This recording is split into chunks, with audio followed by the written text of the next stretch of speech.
বন্ধুরা, অন্নপূর্ণা যোজনায় application rejected বা পেমেন্ট ফেলুয়ার এখন কি করবেন জেনে নিন গুরুত্বপূর্ণ আপডেট।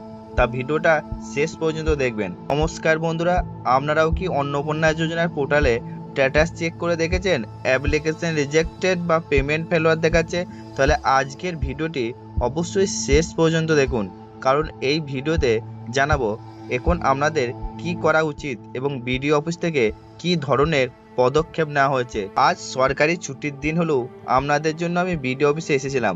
উদ্দেশ্য একটাই, যাদের আবেদন রিজেক্ট হয়েছে তাদের জন্য কোনো সমাধানের ব্যবস্থা করা হচ্ছে কিনা সেটাই জানার। এখানে এসে দেখলাম প্রচুর মানুষ নিজেদের আবেদন সংক্রান্ত কাগজপত্র জমা দিতে এসেছেন। অফিস থেকে অনেকের অ্যাকনলেজমেন্ট স্লিপ অর্থাৎ অনলাইন আবেদন করার সময় পাওয়া প্রথম পাতাটি এবং আধার কার্ডের ফটোকপি জমা নেওয়া হচ্ছে। এই নথিগুলো জমা দেওয়ার পর আবেদনটি পুনরায় যাচাই করা হতে পারে এবং ঠিক কী কারণে আবেদনটি বাতিল হয়েছে সেটিও খতিয়ে দেখা হবে। এছাড়াও অফিসিয়াল লগ ইনে দেখা যাচ্ছে অনেক আবেদন কয়েকটি সাধারণ কারণে রিজেক্ট হয়েছে।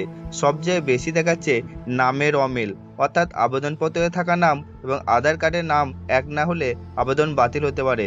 এছাড়াও কেউ যদি আয় করদাতা হন এবং আবেদনপত্রে অন্য কোনো তথ্যগত সমস্যা থাকে সেক্ষেত্রেও রিজেক্টেড এবং পেমেন্ট ফেলোয়ার দেখাতে পারে। আপনি যদি বিডিও অফিসের অধীনে থাকেন, আপনার আবেদন রিজেক্ট হয়ে থাকে, তাহলে দেরি না করে আপনার অ্যাকনলেজমেন্ট স্লিপ এবং আধার কার্ড নিয়ে বিডিও অফিসে যোগাযোগ করুন।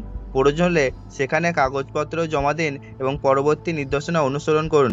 ভিডিও যদি আপনাদের কাজে লাগে তাহলে অবশ্যই একটি লাইক করবেন, বন্ধুদের সঙ্গে শেয়ার করবেন এবং অন্নপূর্ণা যোজনার সমস্ত নতুন আপডেট সবার আগে পেতে আমাদের চ্যানেলটি সাবস্ক্রাইব করে পাশে থাকা বেল আইকনটি অন করে রাখবেন। ধন্যবাদ, ভালো থাকবেন, সুস্থ থাকবেন।